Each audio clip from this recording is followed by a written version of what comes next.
Invitation. It's great to see everybody. Also great to see Krista from my neighborhood. And if you don't have her book, you need to get it. But I'm here representing the Detroit chapter of Jewish Voice for Peace. I'm very grateful for the invitation. You've heard something about JVP in the very generous introduction. JVP started out in California as a local group in, I believe, 1996.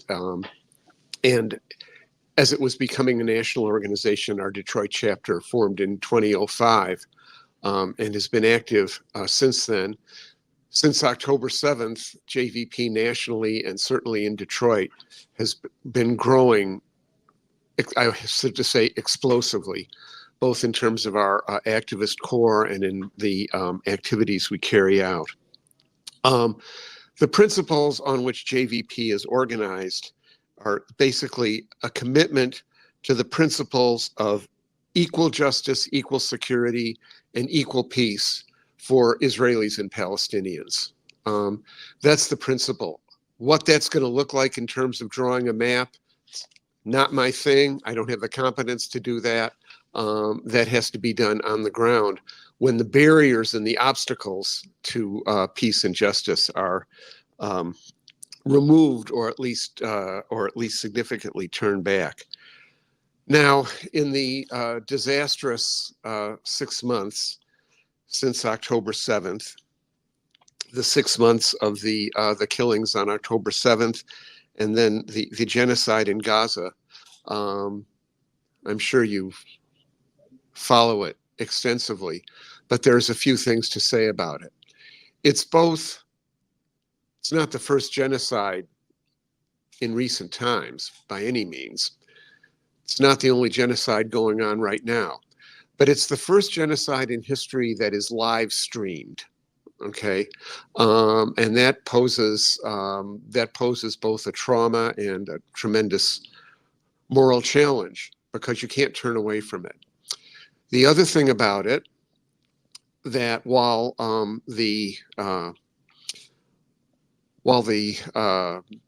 Palestine has undergone a whole series of historical disasters, this is the first fully joint U.S.-Israeli genocide. Okay, that is, the United States has been backing Israel more and more, especially since 1967. But in this case, the United States is a full and complete participant in what's going on. And for people who don't like the word genocide, and in some quarters it's considered, a terrible thing to say, treif, as you say in Hebrew, or haram in Arabic. The truth is that if you look at the United Nations Convention on the Prevention of Genocide, and you look at Article 2, there are 5 criteria for what constitutes genocide. That is the attempt to destroy in whole or part a national, religious, or ethnic, or some identifiable group. And you can see that 4 of the 5 correspond exactly to what Israel, with full U.S. support, is doing in Gaza. If you want to know what the 5th one is, the 5th one is kidnapping of children. Okay, that's what Vladimir Putin has been indicted for by the International Criminal Court, but that's a separate thing. The other 4 criteria, and you can look them up, fully correspond to what's happening in Gaza. Now, as I'm sure you know, because when we talk about things like this, I believe we always have to start. We really have to start at home. We have to start with ourselves. As I'm sure you know, there are huge attacks on Palestinian, Arab, and Muslim community activity and activism, including horrible attacks on campus freedom of speech and activity in support of Palestine. I'm sure you know about the situation at U of M with the attempt to impose this absolutely, I have to say, illegal and unconstitutional attack on so-called obstruction of activity. You can just imagine the breadth to which that could be applied. So you know what's happening at the University of Michigan, I'm sure, and in many other places it's much worse. There is a severe rise throughout throughout our society in both Islamophobia and anti-Semitism, that is, attacks on Muslims and sometimes people who aren't Muslims, but who some people think look like Muslims, and on Jews. Islamophobia and anti-Semitism, both forms of racism, which always, frankly, go together. Okay, when racism rises up and shows its head in this country, anti-Semitism and Islamophobia are always go along for the ride. And we see that in all kinds of political expressions. Now, as far as talking about Jewish Voice for Peace and what we do and the movement that we're a part of, one thing I like to say in Jewish Voice for Peace is that we plead guilty to the charge that the day of October 7th, on October 8th, we refuse to forget everything that we knew on October 6th. As many progressive folks in our Jewish community, in our churches, in progressive circles and so on, all of a sudden they forgot what they knew on October 6th. There for a long time had been a real degenerative spiral of violence against Palestinians, an escalation of violence in the West Bank. Gaza, since 2007, had been turned into what is often called the world's largest open-air prison, and there's a lot of truth to that.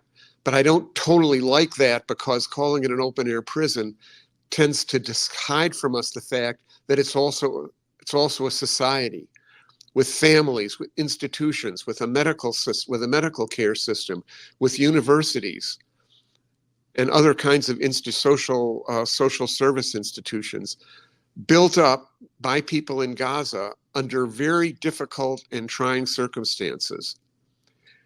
And that is what has now been destroyed, physically destroyed, socially destroyed, reduced to famine.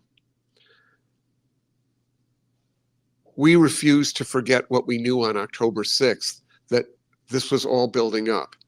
And what we saw on October 8th, when we saw what Israeli government officials, to say nothing of the extreme right wing and the settlers, the overt Nazi types like Ben-Gvir and Smotrich were saying, when we heard what Israeli political and military officers were saying, we are dealing with human animals and we will act accordingly. There are no innocent civilians in Gaza. We will block everything. Nothing will get in, nothing will go out. No food, no electricity, no water. Okay? When we heard them say those things, we knew what it meant. We knew what that meant, both from our overall understanding of what that kind of rhetoric means. That was the rhetoric, for example, of the Rwanda genocide in 1994. And we also know it from specific occurrences in Jewish history. We knew what that meant. We knew that it pointed towards genocide. And we were not afraid to say that from the very first day. We saw it coming. And even though United States government officials either didn't know or pretended not to know, because I can't believe that they're all that stupid, not to understand what that kind of rhetoric means, we knew what was coming. And JVP began responding to that immediately, along with others.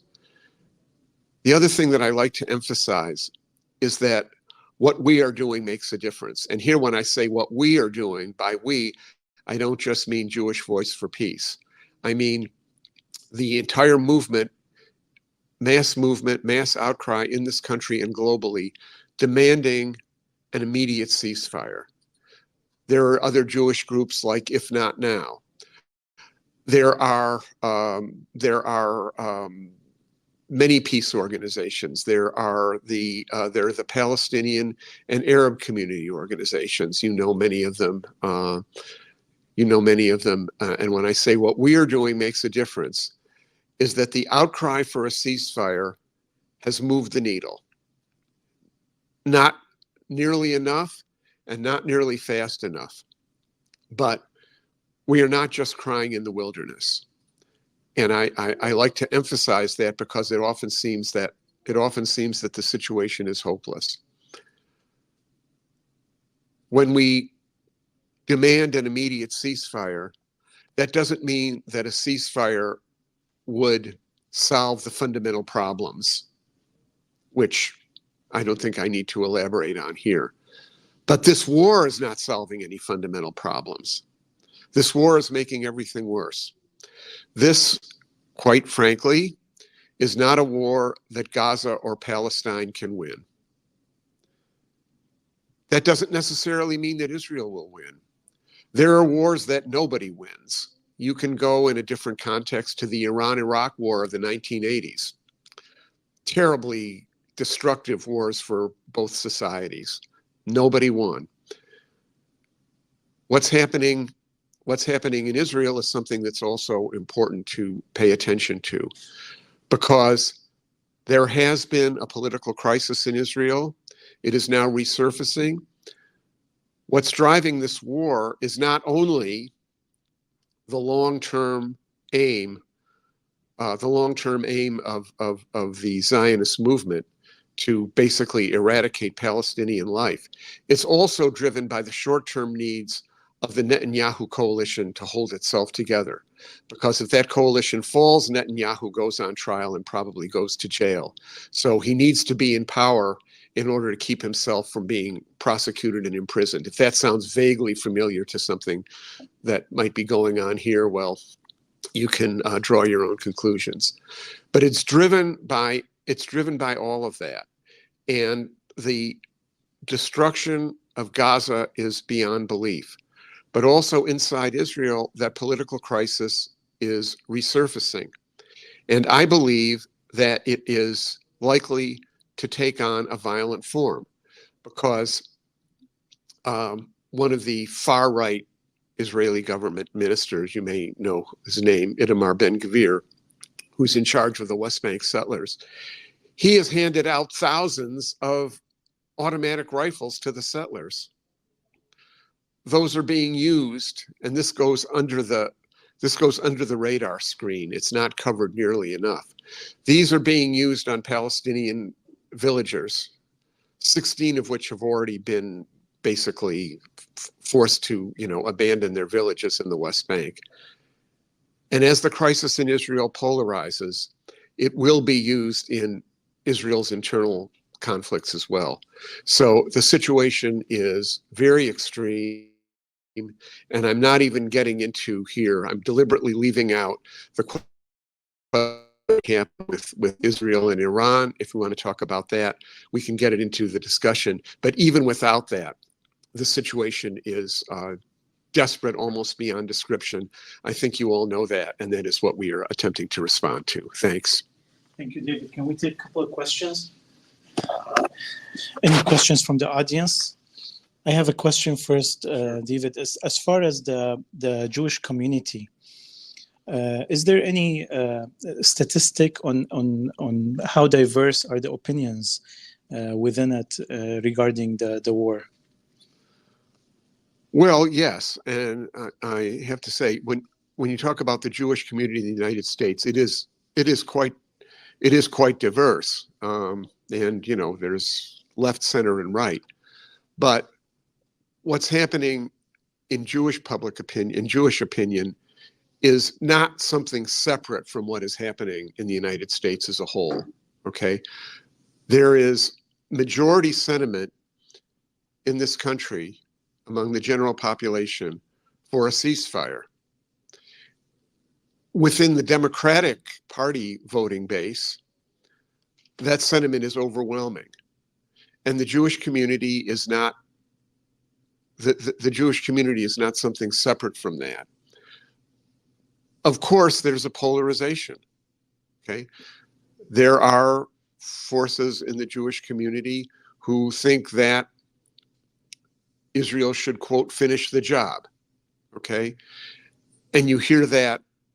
You actually hear that more from the extreme fundamentalist Christian, evangelical Christian sector than you do from Jews. Although that sentiment does exist. But I would say by now that there is probably, and I don't have immediate polling figures. I think there is a majority Jewish opinion in this country that wants this thing to end, okay? Even though it's not clear and is in favor of stopping the bloodshed and bringing it to an end. Although I think it's fair to say that people are very conflicted and confused as to how to do that. Thank you. Any other question? So, is this mic on, or should I just project my voice? Okay. No, it's just for the... Okay. So, do you have any suggestions to where you think people could better educate themselves or receive their news? Because obviously, here in America, the American media outlets are not super consistent or honest with what really is going on.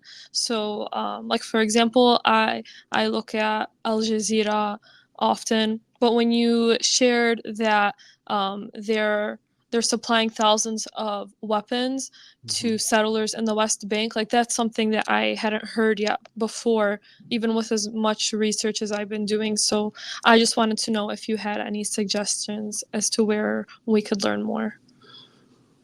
Right. Well, of course, Al Jazeera is good, which is why the Israeli government has banned it in Israel. And of course, there are tremendously brave journalists in Palestine and Gaza who are being targeted. I believe close to 200 now have been killed in what are obviously, deliberate military operations. There's an Israeli online magazine called Plus 972. 972 is that's their television, that's their telephone code. That's why look up Plus 972. They have a lot of coverage. Okay. In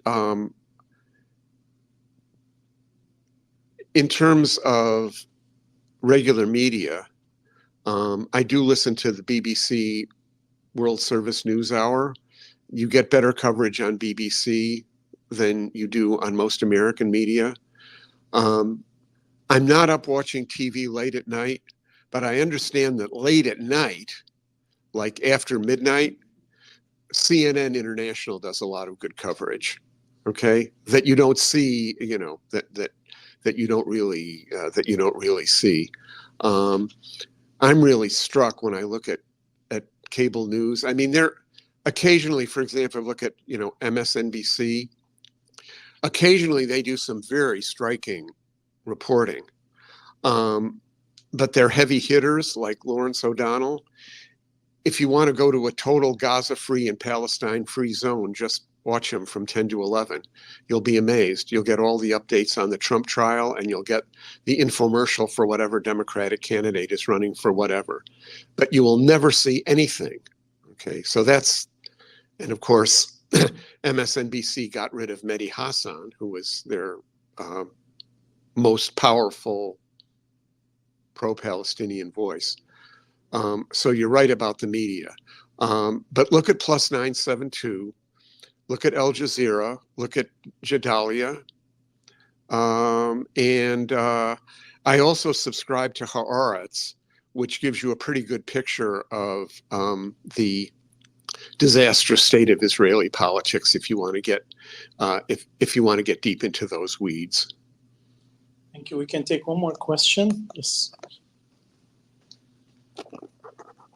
So I know Jewish Voice for Peace is really working hard to kind of challenge the conflation of criticism of Israeli policy and Anti-Semitism. anti-Semitism. Thank you. And I just wonder if you could talk about how successful that is, and also given the crackdown on campuses and in the employment arena, and then how that translates into change on the ground in Israeli society, given that I think it's like over 90% of Jewish Israelis think that the military effort in Gaza isn't going far enough. So how do we translate the incredible work that the Jewish community is doing here and allies to change on the ground in Israeli society?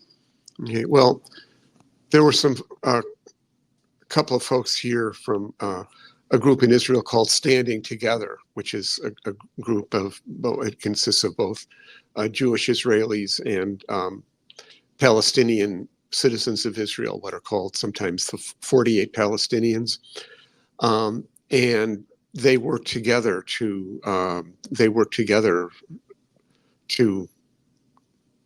against the attacks that are going on Palestinian communities and so on. And I asked them, what is it that Jewish Israeli citizens see in their media? If they get their news from TV and they don't read Plus 972 and Haaretz and things like that. And the answer was, they get their news from TV and they don't see what's going on in Gaza. They see, the brave IDF soldiers. They don't see what's happening in Gaza.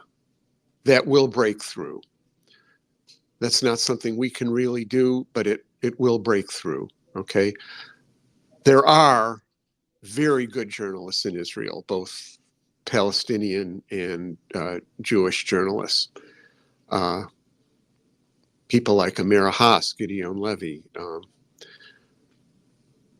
But in terms of anti-Semitism and this conflation that you're talking about, one of the weapons that the Israel apologists and the Zionist movement use is a document called from something called the International Holocaust Remembrance Alliance, talking about what anti-Semitism is.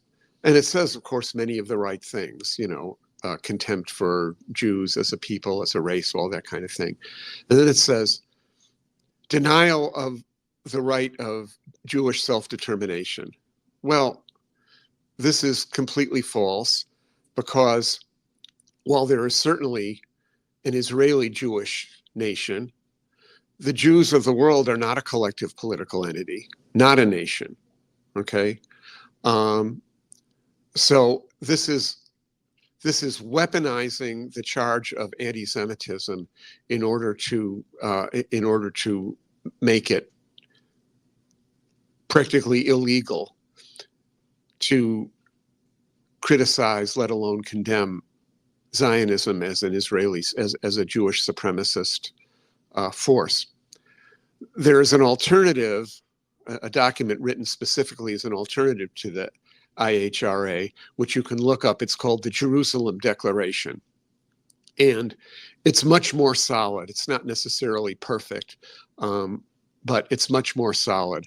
So I suggest using that as a counter. As to what's going to influence Israel, eventually the truth has a way of getting through. Israeli propagandists, Israeli officials already know, and they knew this before October 7th, okay? They said openly, our main support in the United States does not come from the Jewish community. Our main support comes from the right-wing evangelical Christian community, okay? They were saying that before October 7th. And I do happen to listen to one particular Christian Zionist outlet, and boy, I mean, don't get me started on that. But that's been the case for quite some time. So, Thank you. thanks.